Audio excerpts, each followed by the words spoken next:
ಹಳ್ಳಿ ಕೃಷಿಕನ ಕಥೆ. ಶಿರಸಿ ಹಳ್ಳಿಯಲ್ಲಿ ವೀರಪ್ಪ ಎನ್ನುವ ಒಬ್ಬ ಹಿರಿಯ ಕೃಷಿಕನಿದ್ದ. ಅವರು ತಮ್ಮ ಪೂರ್ವಜರಿಂದ ಬಂದಿರುವ 2 ಎಕರೆ ಭೂಮಿಯನ್ನು ಕೈಚೆಲ್ಲಿ ಹಿಡಿದಂತೆ ಜತೆಯಾಗಿ ಉಳಿಸಿಕೊಂಡಿದ್ದರು. ಅವರ ಜೀವನದ ಧ್ಯೇಯವೇನೆಂದರೆ ಮಣ್ಣು ನಮ್ಮ ದೇವರು, ಕೆಲಸ ನಮ್ಮ ಧರ್ಮ.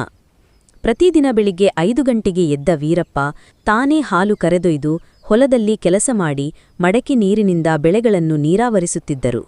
ತಮ್ಮ ಹೆಂಡತಿ ಲಕ್ಷ್ಮೀ ಸಹ ಆತನಿಗೆ ಬೆನ್ನು ತಟ್ಟಿ ಮನೆಗೆ ಹಾಲು, ಗಿಡಮೂಲಿಕೆ, ತರಕಾರಿಗಳ ಸೇವೆಯೊಂದಿಗೆ ಸಹಾಯ ಮಾಡುತ್ತಿದ್ದಳು. ಒಂದು ವರ್ಷ ಬಿಸಿಲು ತೀವ್ರವಾಗಿದ್ದು ಮಳೆ ಸಮಯಕ್ಕೆ ಬಾರದೆ ಬೆಳೆಗಳು ಒಣಗಿಹೋಗಿದ್ದವು. ಗ್ರಾಮದ ಹಲವರು ಕೃಷಿ ಬಿಟ್ಟು ನಗರಕ್ಕೆ ಹೋಗಲು ನಿರ್ಧರಿಸಿದರು. ಆದರೆ ವೀರಪ್ಪ ಹತ್ತಿರದ ಕೆರೆಯಿಂದ ನೀರು ಹರಿಸಿ ಸ್ಮಾರ್ಟ್ ಕಿತ್ತಳೆ ಬೆಳೆ ಹೂರಿದರು.